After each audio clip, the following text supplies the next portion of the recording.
तो नमस्कार दोस्तों, आप सभी का हमारी YouTube चैनल तड़का मीडिया की एक और नई वीडियो में आपका स्वागत है। दोस्तों, आज की इस वीडियो में हम स्पाई किड्स की एक और नई मूवी के बारे में बात करने जा रहे हैं, जिसका टाइटल है स्पाई किड्स गार्मोगोडन। जी हाँ दोस्तों, ये इस टाइटल की ये एक मूवी है जो कि OTT प्लेटफॉर्म पर आपको देखने को मिली है। इसका OTT प्लेटफॉर्म बताओ तो नेटफ्लिक्स पर ये आपको आज ही के दिन देखने को मिली है। तो आज की इस वीडियो में हम इसी एक तरह से मूवी के बारे में बात करने जा रहे हैं और स्पाई किड्स के पूरे यूनिवर्स के बारे में सारी कुछ अपडेट, जितनी कुछ डिटेल है, और इस एक तरह से मूवी का रिव्यू करने वाले हैं। स्टोरी आपको बताने वाले हैं अभी जो मूवी आई है उसकी क्या स्टोरी है, साथ ही साथ प्री प्रोडक्शन, कास्टिंग, रिलीजिंग और इसके अगले पार्ट से रिलेटेड जितनी भी डिटेल है सारी कुछ मैं आपको बताने वाला हूँ। तो आप हमारे इस चैनल पर नए हो तो पहले तो चैनल को सब्सक्राइब कर लीजिएगा, बेल आइकन दबाकर इसे ऑल पर सेट कर ले, ताकि हमारी जितनी भी अपकमिंग वीडियोज़ है उन सभी का नोटिफिकेशन आप तक पहुंच सके। और एक प्यारा सा कमेंट बॉक्स में लिख दें, हम उस पर डेफिनेटली वीडियो लाने की कोशिश करेंगे। दोस्तों, अब हम इसके एक तरह से प्री प्रोडक्शन, कास्टिंग, इन सभी के बारे में भी जानेंगे। तो पहले इसकी बेसिक डिटेल से जानना चालू करते हैं।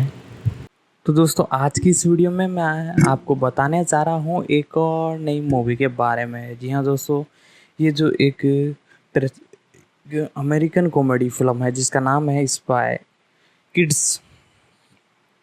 इसका जो पूरा टाइटल है वो एक तरह से रखा गया है स्पाई किड्स आर्मोगोडन। ये 2023 की एक तरह से जासूसी एक्शन कॉमेडी थ्रिलर फिल्म है जो कि रोबोट रीजन द्वारा सह निर्माण और इसका डायरेक्शन भी इन्होंने ही संभाला है।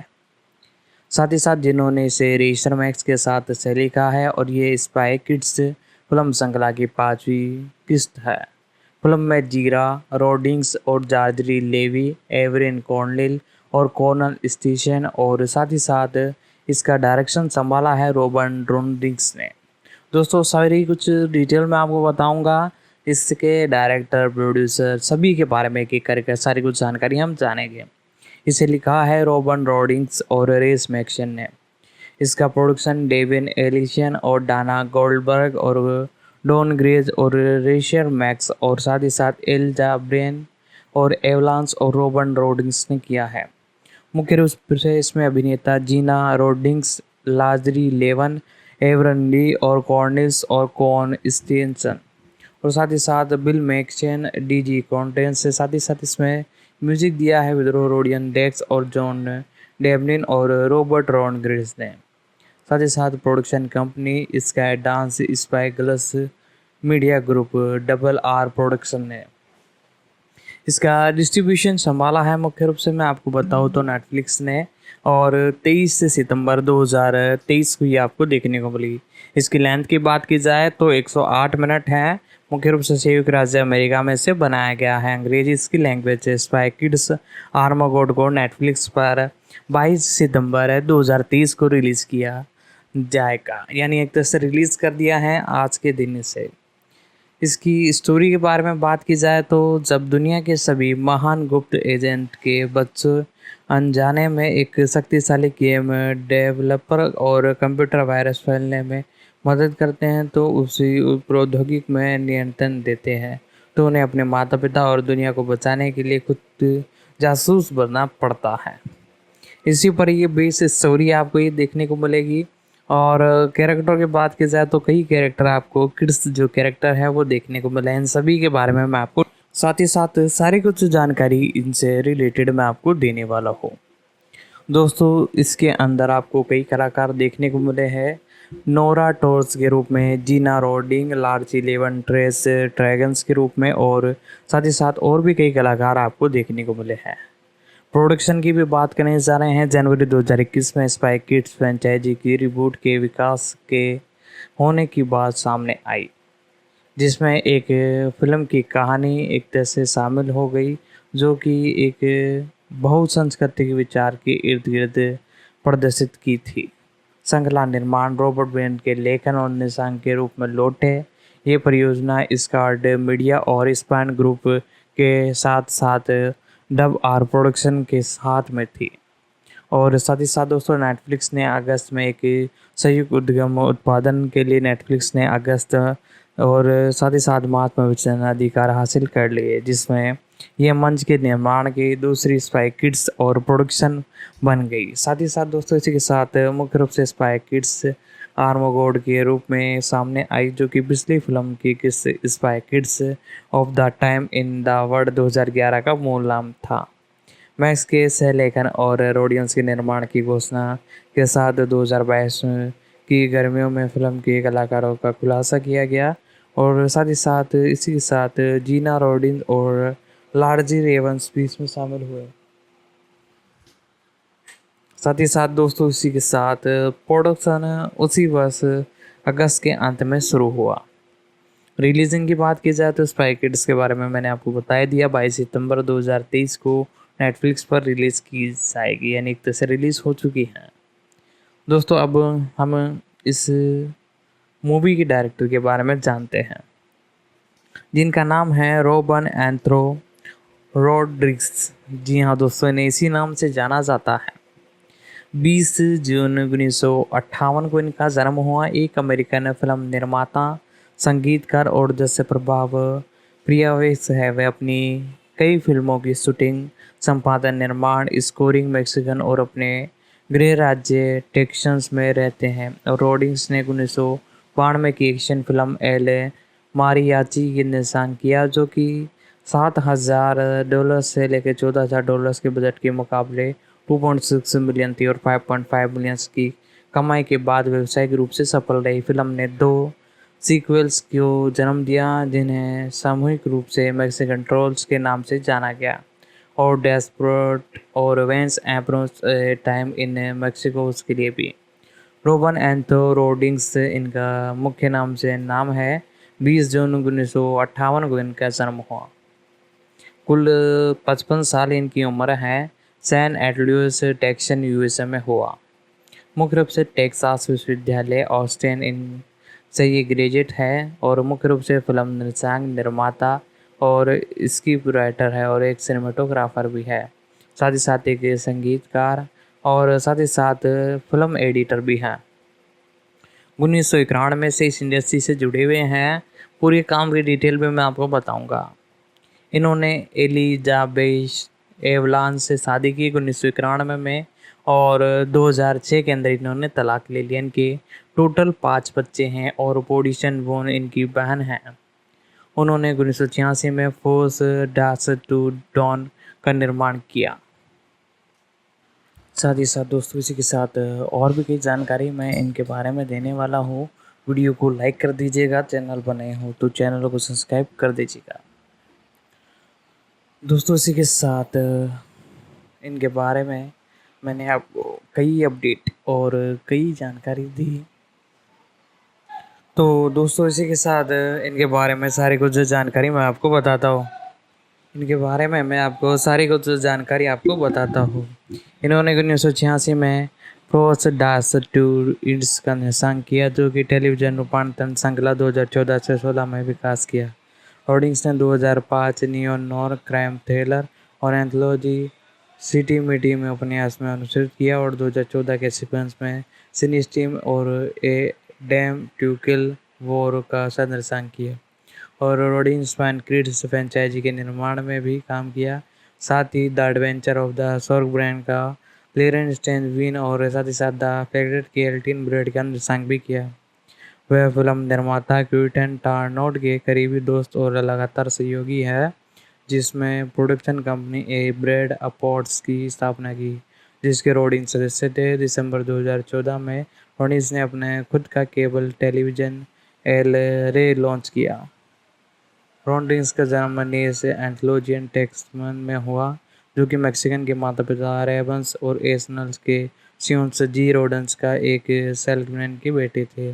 फिल्म में उनकी रुचि 11 साल की उम्र में हुई थी। तब उनके पिता ने पहला वीआर खरीदा, जो एक कैमरे के साथ आता था।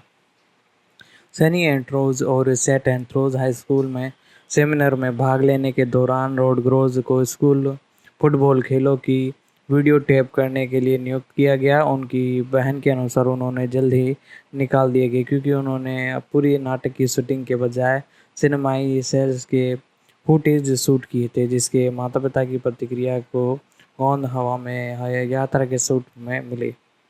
ऑडियंस ऑस्टिन में टेक्सन विश्वविद्यालय की संचार कॉलेज गए, जहां पर उन्होंने कोऑर्डिनेट का शौक भी विकसित हुआ। स्कूल के फिल्म कार्यक्रम में स्वीकार किए जाने के पर्याप्त गुण नहीं होने के कारण उन्होंने लॉस एंजिल्स नाम का एक दैनिक कॉमिक स्ट्रिप बनाया।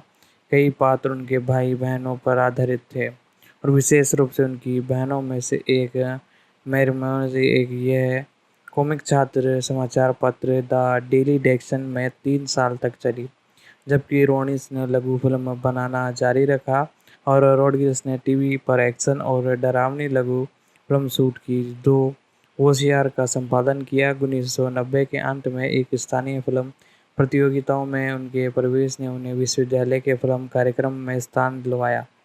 वह उन्हें पूरा एक जैसे विजेता 16 मिनी छोटा और हेडिंस 1981 बनाए। ये फिल्म एक युवा लड़की के मनोरंजन दुष्यंत का निर्माण करती है, जिसके बाद भाई के बल अविनाश के रूप में उलझ गई और जिसने वह नफरत की और इसे शुरुआती चरण में रोडिन ट्रेन्स सैमली भरने पर एक तरह से गहन जून और हास्य की भावनाओं के साथ केमन तेज केमी क्रूमेट के साथ वेडलैंड्स के ब्लैक मॉरियन फिल्म फेस्टिवल में उत्कृष्टता के लिए मान्यता दी गई। 2006 में मोमोस में ब्लैक मारियंस की 20वीं वर्षगांठ पूर्वव्यापी की योजना फिल्म में वीडियो के साथ देखने को मिली। साथ ही साथ दोस्तों इनके बारे में और डिटेल में बताता हूँ। लघु फिल्मों में बैंड हेड में इतनी ज़्यादा आकर्षित किया कि उन्हें एक फिल्म निर्माण के रूप में गंभीरता से करियर बनाने के लिए प्रोत्साहित किया गया। उन्होंने स्पेनिश में एक्शन फिल्म ए मारियाचन 1992 की शूटिंग की और उन्होंने इसी के अंदर अपने दोस्त एडियंस कार्नोस द्वारा जुड़ाए गए पैसों के और मेडिकल परीक्षण अध्ययन में अपनी भागीदारी के लिए भुगतान से लगभग $7,000 शूट किए।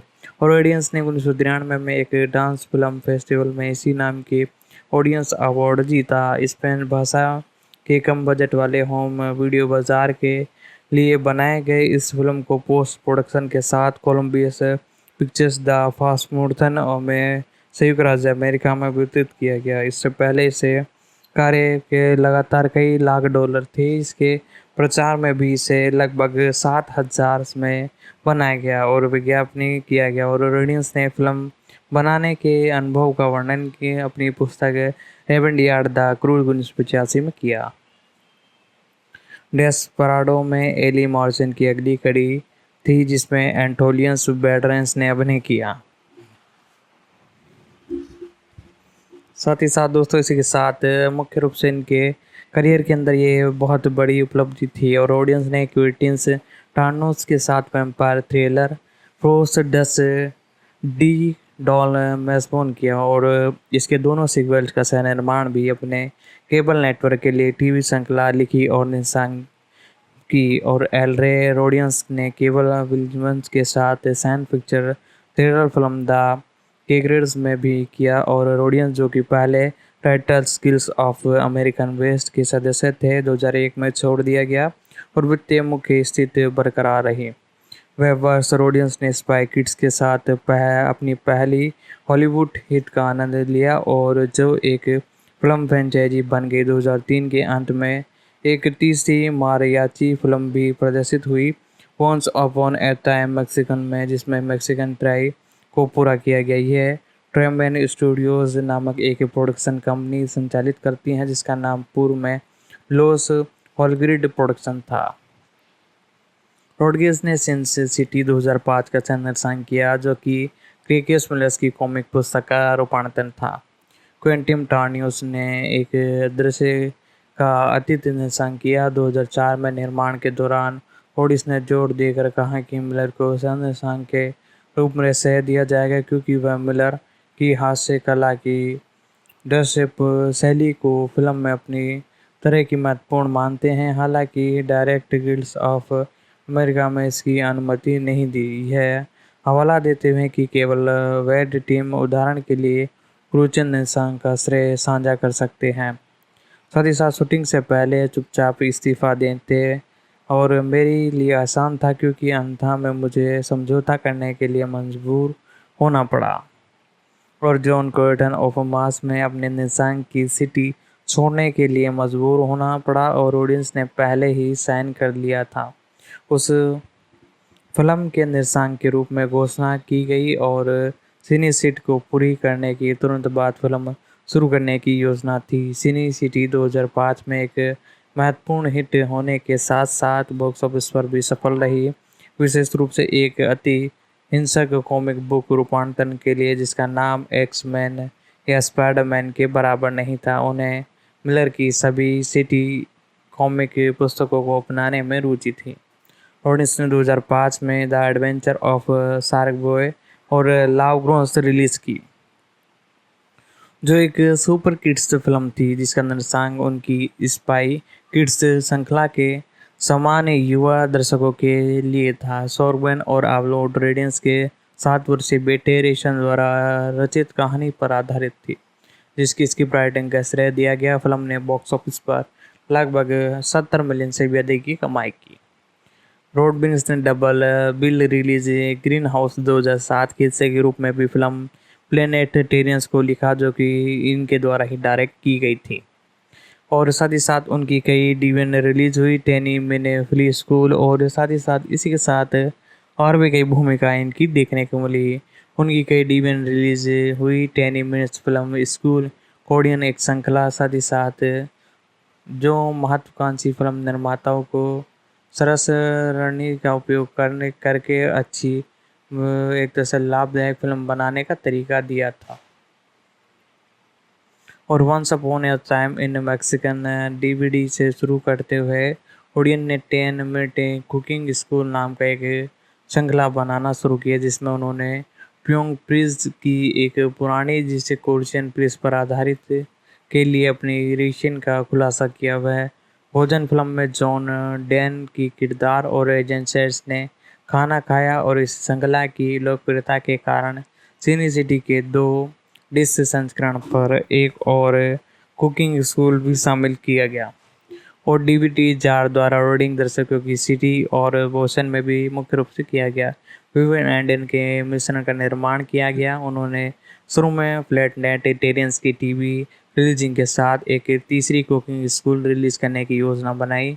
तीसरी फिर डीवी के फिल्म स्कूल खंड पर घोषणा की कि वह इसे ग्रीन हाउस डीवीडी सेट पर करेंगे और द कुकिंग स्कूल, जिसका शीर्षक टेक्सोन होम द ग्रे है, फिल्म में जेफ ऑन के किरदार जेटी हिंग्स की गुप्त बारकोन सीन्स पर आधारित डिश है। उनकी film we can be heroes Netflix पर 25 दिसंबर 2020 को रिलीज हो गई और सफल रही और रोड्रिगेज डिजिटल फिल्म निर्माण के प्रबल समर्थन थे। उन्होंने निर्देशक जॉर्ज हुक्सन ने इसे एक तरह से अभ्यास में परिचय करवाया और उन्होंने व्यक्तिगत रूप से ऑडियंस को लुकस के मुख्य और डिजिटल कैमरों का उपयोग करने के लिए आमंत्रित किया।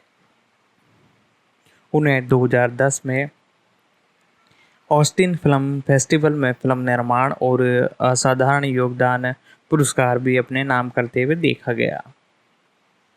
7 फरवरी 2010 को ये घोषणा की गई कि रोडियंस एक प्रीटिक सीक्वेंस का निर्माण करेगी जिसका नाम प्रीडेंस होगा। इस फिल्म की स्क्रिप्ट राइटिंग शुरुआती ड्राफ्ट पर आधारित थी, जो कि उन्होंने मूल एक तरह से देखने के बाद लिखी और रोड्रिगेज के विचार में एक ग्रह के आकार का खेल, संचरण और अपवाद, लेकिन कुशल मानवों के एक समूह का शिकार करने के लिए शिकारकारियों द्वारा उपयोग के लिए जाने वाले विभिन्न जीवन शामिल थे। अधिकतर सकारात्मक समीक्षाओं के साथ फिल्म ने बॉक्स ऑफिस पर काफ़ी अच्छा प्रदर्शन किया और मार्च एंड ऑडियंस द्वारा निर्देशित और सितंबर 2010 में रिलीज हुई एक फीचर फिल्म, यह 2007 की फिल्म ग्रे हाउट के रोडियंस द्वारा निर्देशित एक नकली ट्रेलर का विस्तार है, जिसका शीर्षक चारियन के रूप में डेनियन ब्रेज से अभिनय किया और रोड्रिगेज के दूसरे चचेरे भाई टेरोज ने उनके साथ उनकी कुछ अन्य फिल्म जैसे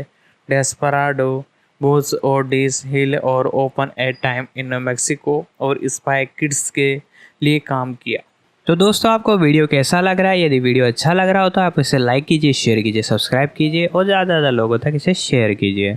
तो आज सबसे पहले बात करते हैं हम स्टार्स की। इसमें आपको बताएंगे खुलकर के स्टार्स क्या करते हैं, इन्होंने क्या क्या रोल निभाया और कितने वर्ष से काम कर रहे हैं, मतलब कुल मिला के बताने वाले हैं। तो अपने सीट की पेटी बेल्ट बांध लीजिए, सीट का बेल्ट, और बैठ जाइए हमारा वीडियो देखने के लिए। तो चलिए वीडियो शुरू करते हैं आगे जानने के लिए। जीना एलेक्सिस रोड्रिग्स, इनका जन्म हुआ था 30 जुलाई 1984 को। ये एक अमेरिकन अभिनेत्री। उन्हें CW व्यंग्यात्मक रोमांटिक ड्रामा द श्रृंखला जैन द वर्जन 2014 से 2019 में जैन बिना लुएजा के रूप में उनकी प्रमुख भूमिका के लिए जाना जाता है, जिसके लिए उन्हें 2015 में गोल्डन ग्लोब पुरस्कार अवार्ड भी मिला था। शिकागो में जन्मे और पली बड़ी रोड्रिग्स ने 2003 में थिएटर प्रस्तुतियों में अपना करियर शुरू किया था। उन्हें पुलिस प्रतिक्रियात्मक नाटक श्रृंखला लॉ एंड ऑर्डर के एक एपिसोड पर अपनी स्क्रीन की शुरुआत की थी। उन्हें सफलता 2012 के स्वतंत्र संगीत नाटक फीली ब्राउन से मिली। वह deep fighter heroin 2016, फर्नियाडी 2017, annihilation 2018, miss वाला 2019, संब्रेशन गेट 2019, स्कूप जैसी फिल्मों में अभिनय कर चुकी है। 2020 में उन्होंने नेटफ्लिक्स की एनिमेटेड एक्शन एडवेंचर श्रृंखला कॉरमैन सैंडिएगो के प्रमुख किरदार को आवाज़ दी। दोस्तों मैंने जैसा कि बताया, इनकी अर्लियर उम्र में जीना एलेक्सिस रोड्रिग्स का फुल नेम है। 30 जुलाई 1984 को हुआ था इनका जन्म। इस हिसाब से इनकी उम्र 39 ईयर ओल्ड है, मतलब ये 29 साल पुरानी हो गई। शिकागो। तो दोस्तों आज की इस वीडियो में हमने स्पाई किड्स की इस यूनिवर्स के बारे में बात की और इसकी एक मूवी अभी हाल ही में नेटफ्लिक्स पर आपको देखने को मिली है, इसके ऊपर ही हम बात कर रहे थे। इसकी लेंथ की बात की जाए तो 2 घंटा लगभग इसकी लेंथ बताई गई है और VFX की बात की जाए तो बहुत ही बेहतरीन है। जो स्पाई एक तरह से यूनिवर्स की जो मूवीज़ बनती है उन्हीं के द्वारा इसे बनाया गया है कंटिन्यू। और बाकी इसके जो राइट है अभी हाल ही के अंदर 2021 के अंदर नेटफ्लिक्स ने इसे ख़रीद लिया था, तो इसी के बाद ये नेटफ्लिक्स पर अभी आपको 22 सितंबर को देखने को मिली है। दोस्तों इसकी लैंग्वेज की बात की जाए तो लैंग्वेज आपको हर कंट्री के हिसाब से हर कंट्री में वैसे अवेलेबल होगी, आप चेकआउट कर सकते हो। मैंने डिस्क्रिप्शन में इसका लिंक दे दिया है, आप उस लिंक पर क्लिक करते ही एक तरह से ओपन होगा आपके सामने इंटरफेस और आप अपनी लैंग्वेज के हिसाब से इसे देख पाओगे। साथ ही साथ दोस्तों इसके साथ हिंदी, इंग्लिश और मल्टीपल लैंग्वेजों में अवेलेबल है और साथ ही साथ इंडिया के अंदर भी इसे रिलीज़ किया गया है। टीज़र ट्रेलर की बात की जाए तो ठीक ठाक टीज़र ट्रेलर आउट किया गया था, वो आप यूट्यूब पर जाकर देख सकते हो। और साथ ही साथ दोस्तों नेटफ्लिक्स के ऑफिशियल यूट्यूब चैनल पर अवेलेबल है। परफॉर्मेंस की बात की जाए, रेटिंग की बात की जाए तो रेटिंग इसकी रेड टोमेटोज पे 8.5 है और स्पेशली बात की जाए तो किड्स के लिए है और इसके साथ सभी लोगों के लिए है। जो भी स्पाई यूनिवर्स के दीवाने हैं उन सभी के लिए ये मूवी बहुत ही ज़बरदस्त है। आप इसे नेटफ्लिक्स और प्लेटफॉर्म पर जाकर देख सकते हो। अब दोस्तों इसके एक तरह से प्रोडक्शन के बारे में जानते हैं। वो इलिनॉइस USA की रहने वाली है। इनकी शिक्षा हुई New York university टिश school of arts BFA से इन्होंने वर्क किया है। पेशा इनका अभिनेत्री है, 2004 से अभी तक काम कर रही है। इनके जो हस्बैंड है उनका नाम है जी लोसिरेरो। MA 2019 से इन्होंने शादी की थी। इनका बच्चे एक हैं। इनके बताता हूँ, रोड्रिग्स का जन्म 30 जुलाई 1984 को इलिनॉइस में न्यूयॉर्क, जो प्यूर्टो रिकॉन माता पिता मनाली और गिनो रोड्रिग्स की सबसे छोटी बहन थी। उनके पिता एक बॉक्सिंग में रेफरी हुआ करते थे। उसका एक बड़ा भाई, 2 बहनें हैं। उनका पालन पोषण शिकागो के नॉर्थ वेस्ट साइड पर बेलीमोट के गिन पड़ोस में हुआ था। 7 साल की उम्र में रोड्रिग्स में साझा नृत्य कंपनी फैंटासिया जुवेलिन में प्रदर्शन किया। रोड्रिग्स का पालन पोषण कैथोलिक रूप में हुआ। वह सेंट इंटीग्रासेस कॉलेज प्रेप के हाई स्कूल में गई, जहां वह कॉमेडियन जॉन मुलानी से 2 साल पीछे थी। उनके कहा गया कि वह मैकनारा की पार्टी में शामिल नहीं हुई, जो मुलेली का एक अंश का विषय है। उन्होंने 17 साल की उम्र में सालसा नृत्य पर ध्यान केंद्रित किया, जब उन्होंने अधिक अभिनय करना शुरू किया था। 16 साल की उम्र में वह कोलंबिया विश्वविद्यालय में नाटक सेवक को स्वीकार किए जाने वाले 13 किशोरों में से एक थी। उन्होंने AYU में टिश्यू स्कूल ऑफ आर्ट्स में पढ़ाई की। उन्होंने Atlantic theatre company Elementor theatre wing में 4 साल तक प्रशिक्षण लिया और 2005 में बैचलर ऑफ फाइन आर्ट्स की डिग्री हासिल की। उन्होंने UK में कासा ब्लू के विश्व प्रीमियर में अमेरिकन स्टेज थिएटर में the last moment in life and of Frida में कोल्फो नामक क्रीड़ा की कोहलो की पहली भूमिका निभाई। रोडीज में 2004 में लॉ एंड ऑर्डर के बीच एक एपिसोड में अभिनय करते हुए स्क्रीन पर अपनी शुरुआत की। बाद में वह 11th आवर, आर्मी वॉइस और मेंटल स्टील में दिखाई दी। 19 अक्टूबर 2011 को रोडीज को सॉप ओपेरा श्रृंखला the bold and the beautiful में बेवर्ली की आवर्ती भूमिका मिली। उन्हें संगीत में फिल्म गो फॉर इट में भूमिका भी मिली, जिसके लिए उन्होंने 2011 में विजन पुरस्कार नामांकन प्राप्त हुआ। 2012 में रोडीज ने स्वतंत्र संगीत नाटक फिल्म पीली ब्राउन में युवा हिप हॉप कलाकार मांजो टोनोरिया की भूमिका निभाई, जिसके लिए उन्होंने एक इमेज अवार्ड जीता। फिल्म में उनके प्रदर्शन के लिए सबसे अच्छी समीक्षाएं मिली। वह यूरोप में first fun film red festival में अभिनेता में एक इमेज अवार्ड जीता। फिल्म में उनके प्रदर्शन के लिए अच्छी समीक्षाएं मिली। न्यूयॉर्क में फर्स्ट फन फिल्म फेस्टिवल में सर्वश्रेष्ठ अभिनेता अभिनेत्री का पुरस्कार भी प्राप्त करता थी। 9 जून 2013 को जीना ने जो है इलोगर ल्यू पुरस्कार भी जीता। और 16 अप्रैल 2013 को एक नई साक्षात्कार के दौरान उन्होंने खुलासा किया कि उन्हें लाइफ टाइम टेलीविज़न श्रृंखला डेविस मैडम में एक भूमिका पेशकश की गई है, लेकिन इसे उन्होंने ठुकरा दिया। 16 अक्टूबर 2013 को ये फिल्म के कलाकारों में शामिल हुई। मछलियों के साथ सोना, स्लीपिंग विथ फिश। 27 फरवरी 2014 को एंटरटेनमेंट वीकली ने घोषणा की कि रोडीज जैन द वर्जिन में जैन वेनेजुएला की मुख्य भूमिका निभाई, जिसके लिए उन्होंने गोल्डन ग्लोब पुरस्कार जीता। 4 जून 2014 को रोडीज आगामी ड्रामा फिल्म रिकी नोट्स में कलाकारों में शामिल हो गए। अगस्त 2015 में उन्हें लुड्रासिक और जॉब पैक्स के साथ 2015 टीन चॉइस अवार्ड की सह मेजबानी की।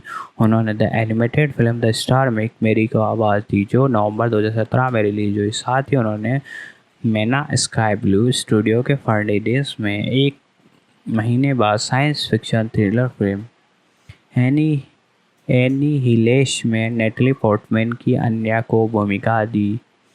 इसके बाद उन्होंने नेटफ्लिक्स एनिमेटेड श्रृंखला कॉर्मैन सीडिएगो में कॉर्मैन सीडिएगो को आवाज़ भी दी है, जिसका प्रीमियर 18 जनवरी 2019 को हुआ। मार्च 2018 में नेटफ्लिक्स की घोषणा की कि उन्होंने कॉर्मैन सीडिएगो के लिए लाइव एक्शन फिल्म के अधिकार हासिल करे हैं और इसे रोड्रिगेज में सीडिएगो की भूमिका निभाएगी। रोडियस production company I can I will production के मालिक है। उन्होंने CBA और CW में लातिनी समुदाय पर केंद्रीय समुदाय पर काम किया। उन्होंने एक निर्माता के रूप में काम किया और 2019 Netflix romantic comedy film someone great में अभिनय किया, जहाँ उनके किरदार को लीजो ने हुट हटकिस को गाया और नृत्य भी किया। अंततः गीत और उसको अधिक लोकप्रिय बनाना बिलबोर्ड हॉट 100 नंबर में से एक पहुँच गया। 2019 में रोडीज ने एक्शन थ्रिलर फिल्म में बाला शीर्षक में चरित्र के रूप में अभिनय किया। उसी वर्ष ये घोषणा की गई रोडीज को आगामी Netflix science fiction thriller awake में कास्ट किया गया था। उन्होंने कंप्यूटर एनिमेटेड साहसिक फिल्म स्कूप में वेल्मा डिक्ले की भूमिका को भी आवाज़ दी। रोडीज ने Disney plus show diary of the future representation के कार्यकारी निर्माता के रूप में भी वर्क किया, जहां उन्होंने एक वयस्क के रूप में शीर्षक चरित्र के रूप में अभिनय किया। उन्होंने दूसरे 100 सीजन के लिए उत्कृष्ट अतिथि प्रदर्शन के लिए children and family Emmy award से नामांकित किया गया था। तो दोस्तों, हमारी वीडियो थोड़ी लंबी होती है, वो इसका कारण ये है कि हम खुलकर बताते हैं सबको, आपके एक एक चीज़ पूरी चीज़ हम बताते हैं। तो अब हम इस जो एक्ट्रेस हैं जिनका नाम है जीना रोडीज, उनके बारे में हम बता देते हैं, इनकी लाइफ के बारे में, पर्सनल लाइफ के बारे में। एक इंटरव्यू में रोडीज ने खुलासा किया कि वह 19 साल की उम्र से हाशिमोटो रोग थायराइड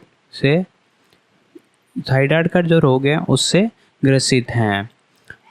2014 के एक साक्षात्कार में गुनाह में कैथोलिक में बड़ी हुई और मेरे परिवार में यहूदी और हॉलीवुड में एक ईसाई चर्च में जाती हूँ। वह मूल रूप से हर जगह हूँ।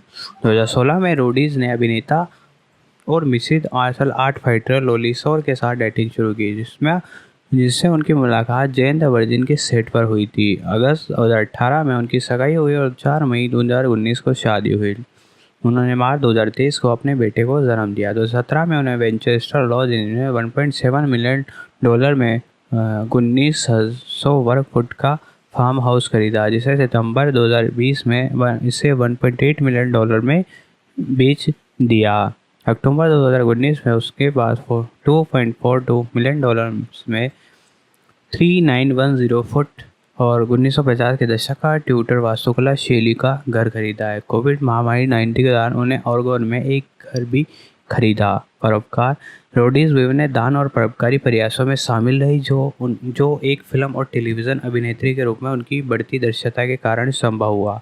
2015 में उनकी कस्टमाइज और नाजा लग्जरी में शामिल हो गई। रोडीज ने कहा कि दोनों का उनके जीवन के अनुभव से विशेष संबंध है। 16 मार्च 2015 को उन्होंने हिस्पैनिक स्कॉलरशिप फंड HSF में निदेशक मंडल के रूप में घोषित किया गया, जो अमेरिका का सबसे बड़ा गैर लाभकारी संगठन था जो हिस्पैनिक अमेरिकी उच्च शिक्षा का समर्थन करता है, क्योंकि रोडीज के घर में शिक्षा प्राप्त करना सबसे बड़ी प्राथमिकता थी। एक डिग्री की दिशा में काम करने के दृढ़ संकल्प के साथ वह HF छात्रवृत्ति प्रदान करने की दिशा में काम करने में सक्षम थी।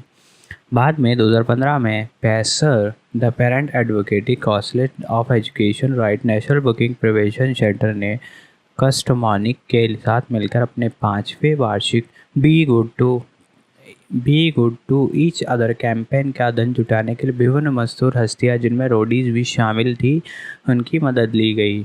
अक्टूबर 2015 में उन्होंने पूरे महीने में लोगों को कस्टमर एक सेलेब ट्री खरीदने के लिए प्रोत्साहित किया गया, जो बदमाशी रोकथाम टी-शर्ट से होने वाली सारी आय पैसे को दान कर देगा। रोडीज एक सेलिब्रिटी डिज़ाइन करने के में है, जिसमें दयालुता हमेशा शैली में होती है। वाक्यांश में संक्षिप्त रूप में दिखाया गया है, जिसमें बदमाशी को रोकने के समर्थन में दयालुता, स्वीकृति और समावेश के लिए स्टैंड लिया गया था। कहा गया था कि उनके माता पिता ने हमेशा उसे सकारात्मक सोचने, दूसरे के साथ व्यवहार करने की शक्ति सिखाई थी। आदर करना, उन्हें यह भी उम्मीद थी कि एक दूसरे के प्रति अच्छे बने अभियान के माध्यम से इस तरह का संदेश युवा पीढ़ी तक फैलाया जा सकता है।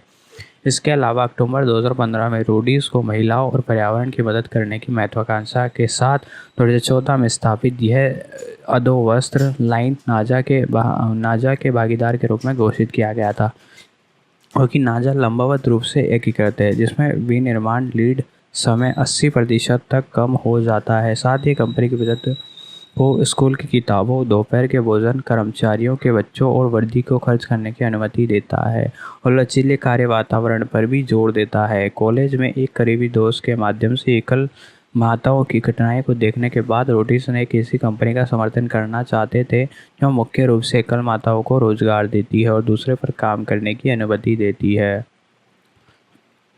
वह सभी आकृतियों और आकार की महिलाओं के लिए अधोवस्त्र के लिए एक अपने शरीर से प्यार करने की प्रक्रिया थी। रोडीज ने महिलाओं को अपने शरीर से जो वह पहनती उससे प्यार करने, सशक्त बनाने के महत्व पर भी बहुत बात की। नाजा ने पर्यावरण उत्पादन में पर्यावरण के प्रति जागरूकता है, क्योंकि इसे आधे से अधिक टुकड़े में सिंथेटिक जाइलोल जैसे बने होते हैं, जिसमें पुनर्नवीनीकरण प्लास्टिक की बोतलों से बनाया गया अधिक पर्यावरणीय रूप से डिजिटल प्रिंटिंग का उपयोग करता है अनुकूलन उपाय था। 2016 में रोडीज को ओपेरा की दूरदर्शी और प्रभावशाली नेताओं के सुपर 100 सूची में नामित किया गया था। 2017 में रोडीज ने कई अन्य कलाकारों के बीच एकल ऑलमोस्ट लाइक फेयरिंग का गाना गाया। ब्रॉडवे में हैमलेट के निर्माता लिन-मैनुअल मिरांडा द्वारा प्रस्तुत गीत से प्राप्त सभी आयों से प्यूर्टो रिको में तूफान मारिया से प्रभावित लोगों को लाभ हुआ।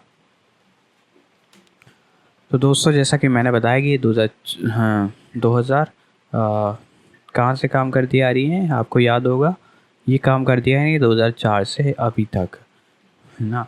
तो हम आपको बता देते हैं कि इन्होंने कहाँ से इनकी शुरुआत की थी। उन्होंने टेलीविज़न श्रृंखला से शुरुआत की। 2004 में नियम और कानून से योनाल्डा की भूमिका निभाई थी और एपिसोड था उसका दुश्मन। 2008 में इन्होंने काम किया वापस नियम और कानून में इनेज मोरियानो एपिसोड अवैध की भूमिका निभाई। के बाद इन्होंने 2005 में अनु में जोनी ज़ीरो गुलाब की भूमिका निभाई और एपिसोड सब्बे था। उसके बाद 2009 में लास्ट मोमेंट रॉबिन की भूमिका निभाई, एपिसोड सब्बे था ये 2009 में। इसके बाद आता है 2010 में सेनापत्नी मैरिज इवाका की भूमिका निभाई। इन्होंने इनमें 3 एपिसोड में वर्क किया। और 2010 में my super psycho sweet 6 2016 part 2 में कर्टनी मॉरिस की भूमिका निभाई, जो एक टेलीविज़न सीरीज़ थी। उसके बाद 2011 में इन्होंने कहा सुखद अंत रीता की भूमिका निभाई, प्रकरण तुम मुझे क्यों नहीं पढ़ सकते, इसकी भूमिका निभाई थी इन्होंने। 2011 में द मेंटलिस्ट एल्बिया की भूमिका निभाई, जिसमें इसका एपिसोड का नाम था पिंक टॉप्स। इसके बाद 2011-12 में साहसिक और खूबसूरत बेलबी आवृत्ति की भूमिका निभाई, 15 एपिसोड इन्होंने किए।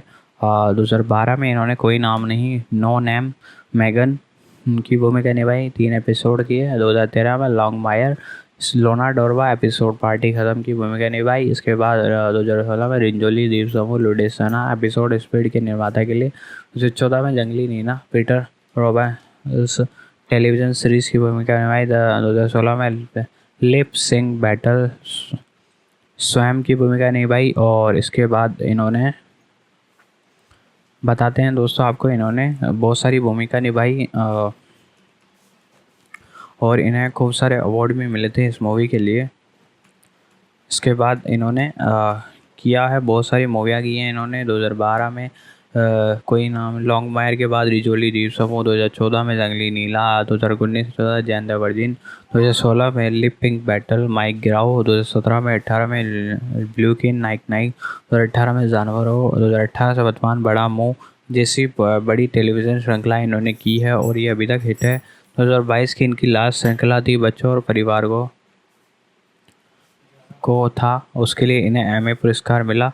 ओली को खो दिया माँ की भूमिका इन्होंने निभाई थी, तो लीड रोल था उसमें 2012 को। इसके बाद इन्होंने 2023 में एक अब तक मृत नहीं जो शूट कर रही हैं अब तक मृत नहीं नेल सोरेरो मुख्य भूमिका और कार्यकारिणी निर्माता भी रही। अब मूवी की बात करें तो इन्होंने 2008 से मूवी में काम किया था। कॉलिंग इट किड्स दिन का खिलाड़ी की भूमिका निभाई, इसमें 10-31 पड़ोस की लड़की की भूमिका निभाई। 2009 में इन्होंने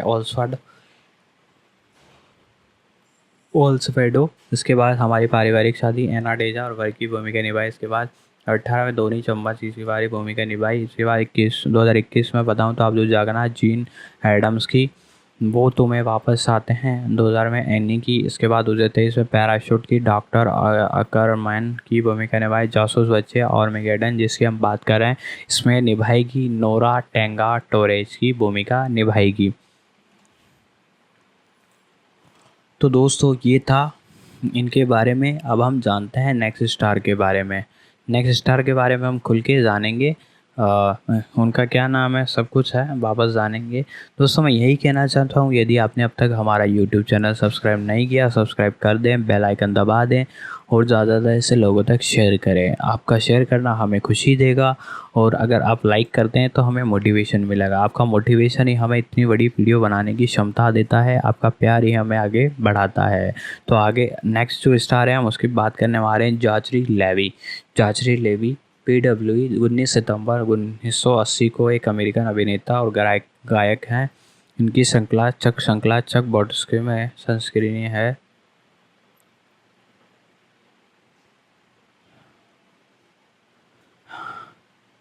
और शीर्षक चरित्र में इन्होंने अभिनय किया और इसका 2023 में सिक्वल DC एक्सटेंडेड यूनिवर्स के एक भाग के रूप में उन्होंने 2010 की एनिमेटेड फिल्म टैगल में फिल्म राइटर को आवाज़ दी, जहाँ उन्होंने मैडी मोर के साथ आई सी द लाइट का प्रदर्शन किया। इस गीत ने विजुअल वीडियो के लिखे गए सर्वश्रेष्ठ गीत का ग्रैमी पुरस्कार जीता। उन्हें 2012 की लघु फिल्म टैंगल ओवर ऑड में 2017 में एडवेंचर गैस एडवेंचर पर आधारित एक डिग्री चैनल टेलीविजन श्रृंखला में आवाज़ की भूमिका दोहराई वह Marvel cinematic universe film the Thor the dark world में भी दिखाई दिए। थॉर रैग्नारोक फेडरल के रूप में लेवी ने 2016 में शी लव्स मी ब्रॉडवे पुनरुद्धार के लोरा बेनेटी के साथ सांजर्ज नवाक के रूप में अभिनय किया, जिसके लिए उन्होंने टोनी पुरस्कार नामांकित किया गया।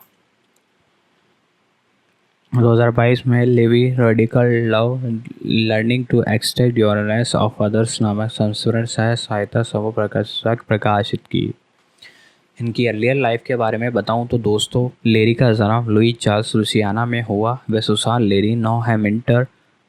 इसके बारे में बताऊं तो आपको 2015 से 16 में एक डबल एरमिंटन लघु 1946 से 2023 के पुत्र थे। उनके पास अंग्रेजी जर्मन वैश्य वंशावली है। वे जब तक बच्चे थे तो उनका परिवार कैलिफोर्निया के वेंचुरा अपने घर लौटने से पहले कई राज्यों में चला गया था, जहां उन्होंने 4 साल तक ब्यूना हाई स्कूल में पढ़ाई की। आज 6 साल की उम्र में एक मंच पर अभिनय करना शुरू किया। ग्रीस द आउटलाइटर शो में अकेला जैसी क्षेत्रीय प्रस्तुति के कारण भूमिकाएं निभाई। ओलिविरा द विजार्ड ऑफ जॉर्ज औजाई आई सेंटर में बिग रिवर, जहां स्टेज मैनचेस्टर कर्टन एमेक्टे में अभिनय किया। जैसा कि मैंने आपको बताया कि इनका जन्म 29 सितंबर 1980 को, इस हिसाब से 42 ईयर्स ओल्ड हैं। टेक्सास लुइस यूएसए के रहने वाले हैं। व्यवसाय अभिनेता भी हैं और सिंगर भी हैं। सक्रिय वर्ष 2001 से लगातार अभी तक काम करते आ रहे हैं। इनकी जो वाइफ है उसका नाम है मिस्सी पेरिग्राम एम। 2014 में इन्होंने शादी की थी। अब बात करते हैं इनके करियर की। लेवी पहली बार FX television series big shot कन्वेंस ऑफ कैंपस में बुकी में दिखाई दी। उन्होंने ABC sitcom less than perfect में किप स्टेवन की भूमिका निभाई। उन्होंने तत्कालीन एबीसी टेलीविजन फिल्म जीसी जेंडेट में करिश्मा कार्पेंटर के चरित्र में जेन से संभावित प्रेमी की भूमिका निभाई। लेवी को 2004 से लेकर 5 में टेलीविजन सीरीज के लिए 3 नामक एबीसी फ्लाइट में मुख्य भूमिका निभानी थी, लेकिन शो को नहीं चुना गया। उन्होंने 2007 में चक में प्रमुख भूमिका मिली। लेवी और उन्हें चक के सह कलाकार आवन हेस्टिविटी की दोनों को टीन चॉइस अवार्ड 2011 के लिए सर्वश्रेष्ठ एक्शन अभिनेता और अभिनेत्री चॉइस टीवी सीरीज के लिए नामांकित किया गया था, जहां वे दोनों जीते और पुरस्कृत किए गए। 2008 की गर्मियों में लेवी को एक entertainment weekly top 30 people under 30 से एक नामित किया गया था। बाद में उन्होंने फिल्म Alvin and the Chipmunks the Squeakquel में डेव के चचेरे भाई टोनी के सेक्विल की भूमिका निभाई। उन्हें 2010 की Disney animated picture film tangles में अभिनय किया, जो लोकप्रिय परी कथा रपनेंजल पर आधारित है। यह फिलिप राइडर नामक एक डाकू की आवाज़ को देता है, जो जन राज्यपाल ने डाकर में शरण पाया। उन्होंने 2011 की film the under the boardwalk में मोनोपोली स्टोरी मोनोपोली खेल के बारे में प्रतिचित्र प्रदान किया गया। लेवी ने 2000 तो दोस्तों लैंग्वेज इसे एक तरह से इंग्लिश में बनाया गया है, जैसा कि मैंने स्टार्टिंग में बता दिया था। बाकी मल्टीपल लैंग्वेजों में अवेलेबल है। लेंथ की बात की जाए तो 108 मिनट टोटल इसकी लेंथ बताई गई है और 22 सितंबर को इसे रिलीज़ किया गया है। और आगे बढ़ने से पहले मैं आपसे यही कहना चाहूँगा, यदि आप हमारे इस चैनल पर नए हो तो चैनल को सब्सक्राइब कर लीजिएगा, बेल आइकन दबाकर इसे ऑल पर सेट कर लीजिएगा, ताकि हमारी जितनी भी अपकमिंग वीडियोज़ है उन सभी का नोटिफिकेशन आप तक पहुंच सके।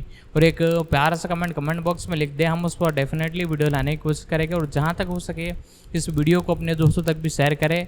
दोस्तों अब हम इस मूवी के बारे में सारी कुछ डिटेल आपको बता चुके हैं और इसी के साथ अब हम आखिरी के अंदर इसके कास्टिंग के बारे में बात करेंगे, यानी कौन कौन से कैरेक्टर आपको देखने को मिले, ये सारी जानकारी मैं आपको देता हूँ। 11 में स्पाइक वीडियो गेम की अवार्ड्स की जो थी वो मेज़बानी भी की। BTTV ने उन्हें 2011 में टीवी के सबसे सेक्सी पुरुष की जारी में 1907 का स्थान दिया। लेवी ने 2012 में टीवी पायलट लेट मी गो में मुख्य भूमिका निभाई, जो फॉक्स पर प्रसारित होता है, लेकिन उसे नहीं चुना गया। लेवी ने एक नए टॉम रेडर गेम के पर्दे के पीछे जाकर प्रतिचित्र Tom border the refer final awards की मेज़बानी की। वह मूल रूप से थॉर में फ्रेंडली का किरदार निभाने वाले थे, लेकिन चक के कारण शेड्यूलिंग टकराव के कारण उन्हें बाहर होना पड़ा। मूल अभिनेता जोस लोडन द्वारा अभिनेत्री संघर्षों को शेड्यूल करने के बाद उन्होंने sequel Thor the dark world 2023 में भूमिका निभाई और समपैक्स थोर रैग्नारोक 2017। लेवी ने अगस्त 2013 में म्यूजिकल कॉमेडी फर्स्ट स्टेट का प्रोडक्शन अवार्ड में अपना ब्रॉडवे डेब्यू किया। जनवरी 2015 में घोषणा की गई कि लेवी NBC की 2013 episode mini series horror reborn में कलाकारों में ल्यूकेस कॉलिंस के रूप में मुख्य सदस्य होंगे। शो को दूसरे सीजन के लिए नहीं चुना गया। उन्होंने मूल हुलू श्रृंखला डेडविन में अब्राहम लिंकन के रूप में अतिथि की भूमिका निभाई। लेवी सीरीज को मिक्रोवा के ब्रॉडवे के पुनरुद्धार कार्यक्रम में जॉर्ज की भूमिका निभाने में शामिल हुए। उसके साथ लोरा बेंती अमालिया के रूप में शामिल हुई। 19 फरवरी 2016 को पूर्वालोकन के बाद इसे 17 मार्च 2016 को स्टूडियो 54 में 12 जून तक सीमित भागीदार के लिए खोला गया। इस बाद में इसे 14 जुलाई तक बढ़ा दिया गया, जब तक वह बंद हो गई। प्रोडक्शन की काफ़ी आलोचनात्मक प्रशंसा मिली। गार्जियन को 5 स्टार प्राप्त हुए और न्यूयॉर्क टाइम्स के आलोचक पसंद के रूप में चुना गया। लेवी को टोनी पुरस्कार के लिए नामांकित किया गया था कि संगीत की भूमिका में से किसी अभिनेता का सर्वश्रेष्ठ प्रदर्शन के लिए आलोचकों ने जॉर्ज के रूप में लेवी के प्रदर्शन की प्रशंसा की है। देखते हुए उनका चित्रण कभी कभी सौम्य और सुंदर है, दूसरों से बेहद नीरस है और वह मधुर विनम्रता के साथ एक चुटकी उत्साह का परिचय देते हैं। प्रोडक्शन का 30 जून 2016 को एक ऐतिहासिक लाइव स्ट्रीम प्रदर्शन है जिसमें लेवी कलाकारों ने ब्रॉडवे इतिहास के साथ लाइव स्ट्रीम शो में भाग लिया। और 17 में लेवी ने Disney channel original movie tangles before and after flip rider के रूप में अपनी पहचान बताई। इस फिल्म की कहानी में रैम्पेज टेक्सास एडवेंचर नामक एक नियमित श्रृंखला का रूप जारी किया जो 3 सीजन तक चली, जिसका प्रीमियर 2017 को हुआ और 1 मार्च 2020 को समाप्त हुआ। यह श्रृंखला 2010 की फिल्म टैगल्स पर आधारित है जो मेडी की वापसी की आवाज़ें हैं, मोर और लाचारी लेवी। 2018 में लेवी द मार्शन मिसेस मिशेल की दूसरे सीजन से जुड़ा मिरियम मिज मैसल की डॉक्टर प्रेमिका बेंजामिन एंटबर्ग के रूप में दिखाई दी। श्रृंखला में अन्य मशहूर कलाकारों के साथ लेवी ने SSG के जनवरी 2019 के पुरस्कार समारोह में कॉमेडी सीरीज में समूह द्वारा उत्कृष्ट प्रदर्शन के लिए स्क्रीन एक्टर्स गिल्ड अवार्ड जीता। 2019 में लेवी ने न्यू लाइन सिनेमा और वार्नर ब्रदर्स की super hero comedy picture film साजन के चरित्र के रूप में अभिनय किया। DC एक्टर्स यूनिवर्सिटी फ्रेंचाइजी में एक प्रतिष्ठित फिल्म में लेवी का साजन चरित्र, जिसमें कैप्टन मार्वल के रूप में भी जाना जाता है, किशोर लड़के बिली बैटसन एशर एजल द्वारा अभिनीत महाशक्तिशाली परिवर्तन अहंकार है जो 1988 को 20th सेंचुरी फॉक्स के सामने एक वयस्क के रूप में अपने बचकावे व्यक्तित्व को बरकरार रखता है। कॉमेडी बेक की बात कर रहा हूँ मैं। अभिनय के लगभग 2 साल के अंतराल लेवी ने मॉन्टोरियन में सहायक की भूमिका निभाई, जिसे केविन मैकडोनाल्ड को ने निर्देशित किया था। यह ताहिर रहीम और जोडी फोस्टर ने प्रमुख भूमिकाएं निभाई। इसके लिए एक फिल्म में अभिनय किया। किंगडम स्टोरी फिल्म ने एक और आगामी फिल्म में अभिनय करने के लिए तैयार है। जीवन खेली नाटक अमेरिकन अंडरवाटर डॉग में कट वार्नर की भूमिका निभाई और द अनब्रेकेबल बॉय में लोरेटे उन्होंने साजम में बिली बैटसन और स्लैश साजम की अपनी भूमिका दोहराई। फ्यूरी ऑफ द गॉड 17 मार्च 2023 को रिलीज हुई। दोस्तों ये तो इनकी वो वाला करियर था जो अभिनय वाला। अब इनके संगीत की करियर बताते हैं म्यूज़िक ये कैसे शुरू किया। अप्रैल 2010 में कैथरीन मैफनी ने अपने एकल टेरिफाइड के लिए सिनेमाघरों में एक संगीत वीडियो का प्रलोकन जारी किया। लेवी ने गीत पर उनके साथ प्रस्तुत युगल गीत गाया जिसे फिर से रिकॉर्ड किया गया। मूल एल्बम संस्करण जिसमें जैसन रिवीव है मैकफी के साथ संगीत वीडियो गाते हुए दिखाई दिए। 3 मई 2010 को गाने का एक एंटरटेनमेंट वीकली वेबसाइट पर पूर्वावलोकन किया गया। इसे iTunes पर खरीदने के लिए उपलब्ध कराया गया, जिसे पूरे वीडियो का प्रीमियर 7 मई 2010 को संगीत वेबसाइट वीवो पर हुआ। लेवी ने कैंडल पाइने के एल्बम ग्राउंड के उनके लेबल कैपिटल रिकॉर्ड्स द्वारा हटा दिए जाने के बाद वित्तपोषित किया। फिल्म में गेट वर्ल्ड में साउंड ट्रैक पर लेवी ने आई सी द लाइट कोस्टर के को स्टार स्मृति मैडी मोर के साथ और I have got a dream गाया।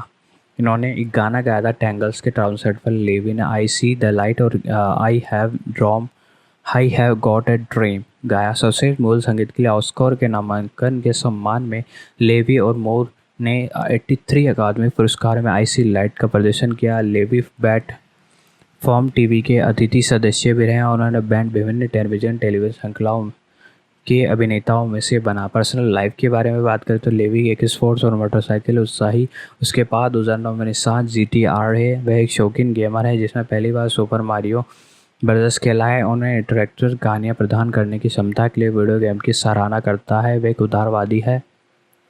लेवी ऑस्टिन क्षेत्रों में बेस्ट्रोप टेक्सास में रहती है। सितंबर 2010 को लेवी ने खुद की कंपनी एकदम नर्ड मशीन शुरू की। उन्होंने मैजिक जॉनसन द्वारा प्रशिक्षित टीम के लिए खेलते हुए BNB ऑल स्टार वीकेंड 2011 में सेलिब्रिटी ऑल स्टार गेम में भाग लिया। 16 जून 2014 को कनाडाई अभिनेत्री मिस्सी पेरिग्राम की घोषणा की। उन्होंने और लेवी ने मई हवाई में शादी कर ली। उन्होंने अप्रैल 2015 को एक तलाक की अर्जी दी। अदालती दस्तावेजों के अलावा की तारीख 3 दिसंबर 2014 की दर्ज थी। 16 मई 2019 को मानसिक स्वास्थ्य दान एंडवेज साइंस ने घोषणा की लेवी संगठन के लिए राजदूत होंगे। लेवी सोशल मीडिया और अपने 2022 के संस्मरण रेविडेंट लव लव दोनों में मानसिक स्वास्थ्य और आत्मघाती विचारों के साथ अपने संघर्ष के बारे में खुलकर बात कर रहे हैं। धर्म की बात करें तो लेवी का पालन पोषण एक ईसाई के रूप में हुआ है। 2002 में पासेंगे पत्रिका के में एक साक्षात्कार में उन्होंने कहा कि मेरा मानना है कि मेरा सेट पर मेरा काम सबसे पहले लोगों को प्यार करना है, उन लोगों को का विश्वास हासिल करना है जहां वे जानते हैं मैं वास्तव में उनसे प्यार करता हूं और उनकी भलाई की परवाह करता हूं, ताकि वे समस्या में भाग रहे हैं तो वह उम्मीद कर सके कि इसी समय और मेरे पास और मुझसे पूछो कि तुम्हारी शांति किस बारे में, आपका आराम किस बारे में, आपको अपना प्यार कहाँ से मिलता है, आप अपनी प्रतिक्रियाएं कहाँ से प्राप्त करते हैं। और मैं उनकी ओर मुड़कर बिना पलक झपकाए कह सकता हूँ यीशु मसीह। 2018 में एक साथ इंटरव्यू में उन्होंने कहा कि मैं बहुत आध्यात्मिक हूँ लेकिन विशेष रूप से धार्मिक नहीं हूँ। इस वर्ग को विश्वास की वकालत करते हुए उन्होंने कहा कि धर्म मेरी राय में मेरे सच्चे दिल और आत्मा के ईश्वर के सार के लिए बहुत विनाशकारी है। द क्रिश्चियन पोस्ट के साथ 2021 के साक्षात्कार में उन्होंने कहा कि फिल्म अमेरिकन अंडरडॉग पर काम करने से उनके ईसाई धर्म को बढ़ावा मिला। इस परियोजना पर काम करने से ऐसा लगता है कि जैसे भगवान की उंगलियों के निशान इन सब पर थे। हालांकि उनके पास कोई यहूदी वंश नहीं है, लेकिन वह लेवी को अक्सर उनके स्टेज के नाम पर गलत तरीके से यहूदी माना जाता है। 2016 में उनके साक्षात्कार में उन्होंने दावा की कई भूमिकाओं के लिए मना कर दिया क्योंकि उन्हें इस शिक्षाओं के लिए बहुत यहूदी माना गया था। तो दोस्तों वीडियो कैसी लग रही है, आपको अच्छी लग रही हो तो इसे लाइक कीजिएगा, शेयर कीजिएगा, सब्सक्राइब कीजिएगा। जैसा कि मैंने आपको बताया कि ये काफ़ी दिनों से काम कर रहे हैं, लगभग आपको मैं बता दूं 2001 से ये काम कर रहे हैं, लगभग क्या श्योर है हम, ये 2001 से ही काम कर रहे हैं। तो सबसे पहले इन्होंने काम किया था 2001 में टेलीविज़न सीरीज़ सिस्को परियोजना, जिसका माइकल गोल्डन की इन्होंने भूमिका निभाई। बिना विकेट टीवी पायलट की टिप्पणी की थी इन्होंने। 2002 में बिग शॉट कैंपस बुकी बजाय इनकी काम किया। इसके बाद लगातार ये काम करते गए। 2023 में नकाबपोश गायक की भूमिका निभाई।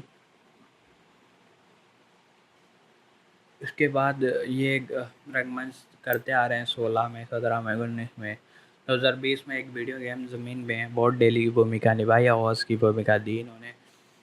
2024 और 23 की बात करूँ तो जासूस वजह और मेगाडन जिसकी बात कर रहे हैं, मैं टेरेस टेगा टोरेस की भूमिका निभाएंगे। फिर 2023 में एक और मूवी है इनकी chicken run dawn of the nugget, चट्टान की भूमिका निभाएंगे। वॉइस की भूमिका मेल गिब्सन की जगह भी ये देंगे, प्रोडक्शन में भी इनका हाथ है। फिर 2024 में हॉरल्ड और पर्पल के आन TBA पोस्ट प्रोडक्शन में ये वर्क कर रहे हैं। फिर इसके बाद टटूट लड़का लड़टे की भूमिका निभाएंगे 2024 में। आशा के बिना नहीं, never been hope TBA post production में वर्क कर रहे हैं। बहुत सारी इन्होंने फिल्में बनाई हैं, काफ़ी हिट गई हैं। अब हम इसके बाद नेक्स्ट स्टार की बात कर लेते हैं हम, जिनका नाम है बिली जियोर्ज मागुसोसेन। इनके बारे में हम खुलकर जानेंगे कि क्या करते हैं, कब से इनकी क्या है, इनकी रियल लाइफ क्या है, एक्टिंग करियर इनका कैसे स्टार्ट हुआ। बिली मैगसन, विलियम गेगरी मैगसन भी इनका पूरा नाम है। 20 अप्रैल 1985 ये एक अमेरिकन अभिनेता हैं। इनका जन्म 20 अप्रैल 1985 को हुआ था।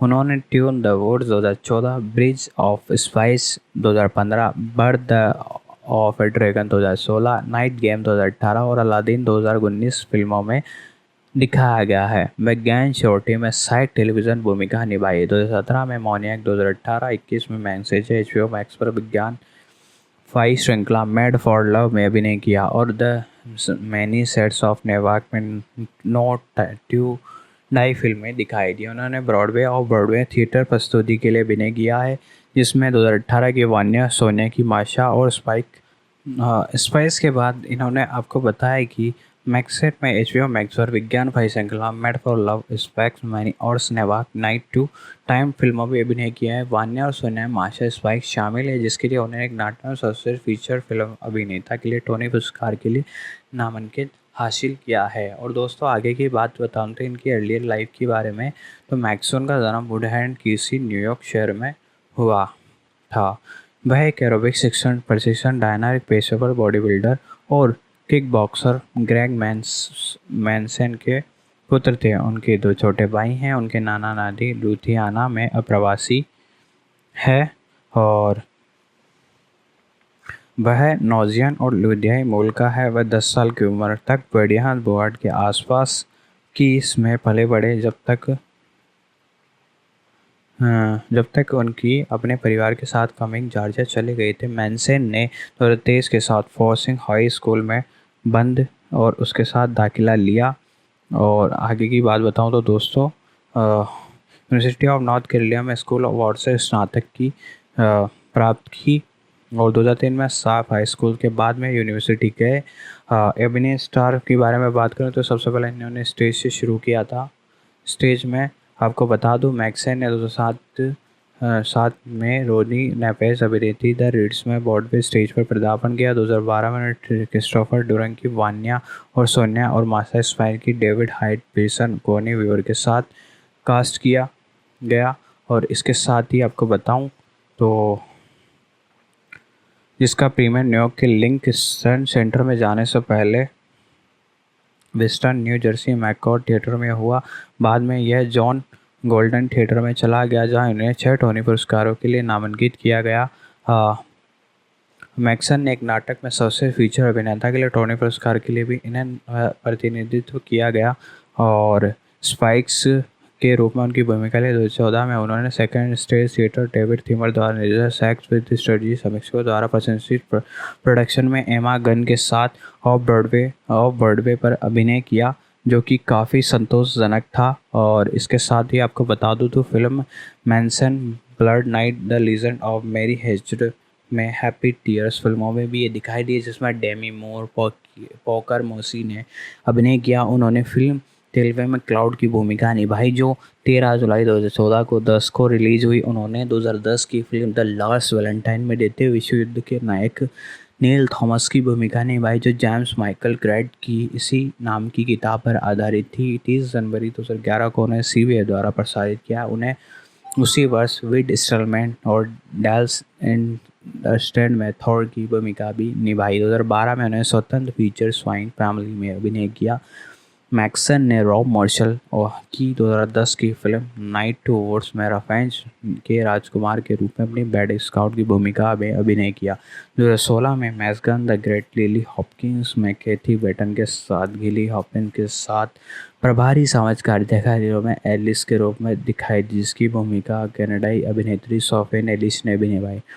भूमिका मूल रूप से उपन्यास और मंचीय नाटक में एक महिला के लिए लिखी गई थी। 2019 में मैक्सन ने गॉय रिची द्वारा निर्देशित डिज्नी के अलादीन में लाइव एक्शन स्थानांतरण में प्रिंट एडवर्स नव की निर्मित भूमिका निभाई। 25वें जेम्स बॉन्ड फिल्म में time to die Eon productions में गैम्सन में CI अधिकारी लोगन ऐश की भूमिका निभाई, जिसमें सेवानिवृत्त बॉन्ड के एक मिशन में सहायक करने के लिए मनाने की कोशिश करता है। टेलीविज़न की बात करें तो मैक्सन ने ओजो फिनसम हत्या के मामले के बारे में विक्रम क्राइम स्टार में पहले स्टोरी सीजन कॉर्टेन कैली की भूमिका निभाई। उन्होंने इसके साथ ही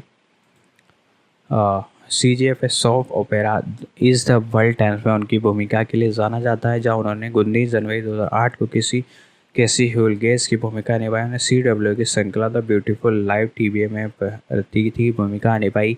2009 में उन्होंने वेटफोर्ड एम्पायर रोजर मेडलिस्ट टॉर्नेट में किस्मत प्रेमी के रूप में अतिथि भूमिका निभाई और जिमी मॉडर्स माइकल की लाश के लिए सैंड स्टैंड इन थे। उन्होंने 10वें सीजन के लिए एपिसोड 11 में Law and Order criminal intent में 19वें season episode sweetie Law and Order पर अतिथि की भूमिका निभाई। मैक्सन ने द डिवाइस के 4 एपिसोड में दिखाई दिए। NCIS लॉस एंजलिस के सीजन 2 के एपिसोड 3 के अतिथि अभिनय किया, जिसका शीर्षक बॉर्डर लाइन था। और द लास्ट ओवर्स के पहले सीजन में एपिसोड 6 में 2017 में मैक्सन में अनब्रेकेबल की मिसेड के रस स्नाइडर के रूप में अतिथि की भूमिका निभाई।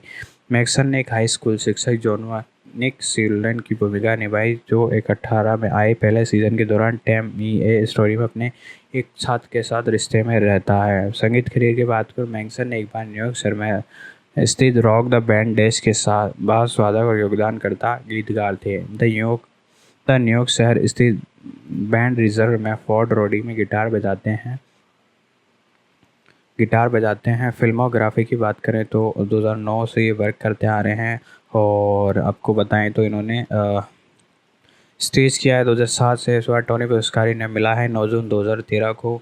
इसी नाटक में सर्वश्रेष्ठ फीचर अभिनेता का उसका काम था। वान्या और सोनिया और माइकल स्पेसिस इसको मनोनीत किया, लेकिन ये जीत नहीं पाए। सैन डिएगो की फिल्म क्रिटिक्स सोसाइटी अवार्ड 10 दिसंबर 2018 को इन्हों समारोह की तिथि थी। सर्वोत्तम पहनावे के लिए एक और काम इन्होंने खेल रात का किया था, उसको ये इन्होंने जीत लिया है।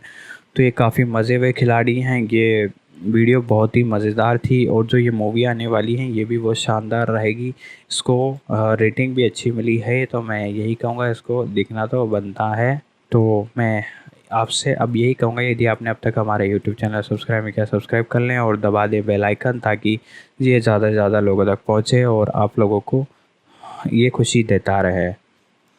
इसके बाद आपको बताते हैं एक और अभिनेता के बारे में जिनका नाम डीजे कोटारोना है। डीजे कोटारोना की भी हम बात कर लेते हैं थोड़ा सा।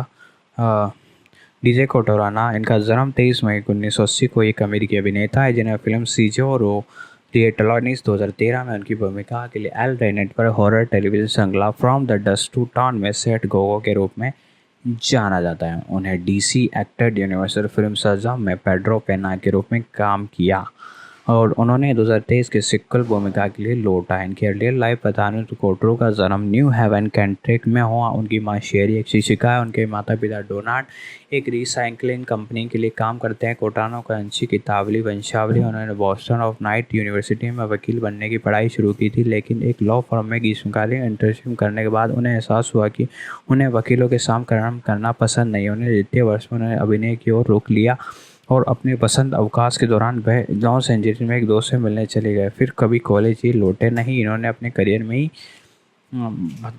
बनाया और ये काफ़ी वर्क कर रहे हैं। ये डोनाल्डो जोसेफ कोटरना 23 मई 1980 को हुआ। इस हिसाब से इनकी आयु 43 ईयर्स ओल्ड है। न्यू हेवन कैंट्रिक संयुक्त राज्य अमेरिका के हैं। पेशा अभिनेता हैं। ये 2003 से अब तक ये वर्क करते आ रहे हैं।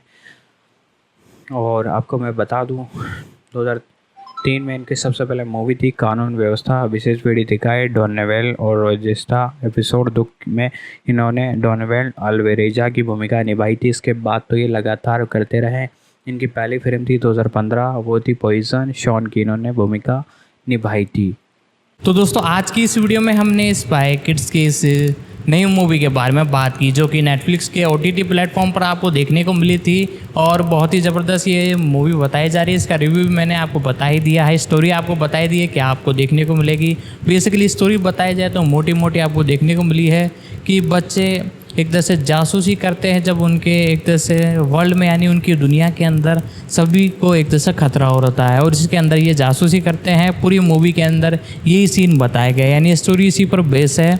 और बाकी आप नेटफ्लिक्स पर जाकर इसे देख सकते हो। यदि आपने इसे देख लिया है और उसके बाद आप वीडियो देख रहे हो तो आप अपना रिव्यू नीचे कमेंट बॉक्स में लिख सकते हैं। बाकी आप इसे देखने की सोच रहे हो तो आप नेटफ्लिक्स पर जाकर इसे देख सकते हो। बहुत ही ज़बरदस्त ये सीरीज़ है और एक बार आप ज़रूर देखिए नेटफ्लिक्स पर जाकर। और दोस्तों यदि आपको आज की हमारी ये वीडियो पसंद आती है तो वीडियो को लाइक कर दीजिएगा। चैनल पर नए हो तो चैनल को सब्सक्राइब कर दीजिएगा, बेल आइकन दबा कर इसे ऑल पर सेट कर दें। दोस्तों अब हम आखिरी के अंदर है। दोस्तों अब यही कहना चाहता हूँ मैं आपको, यदि वीडियो पसंद आई तो इसे शेयर भी कर दीजिएगा। दोस्तों आज की इस वीडियो में इतना है, मिलते हैं अगले वीडियो में।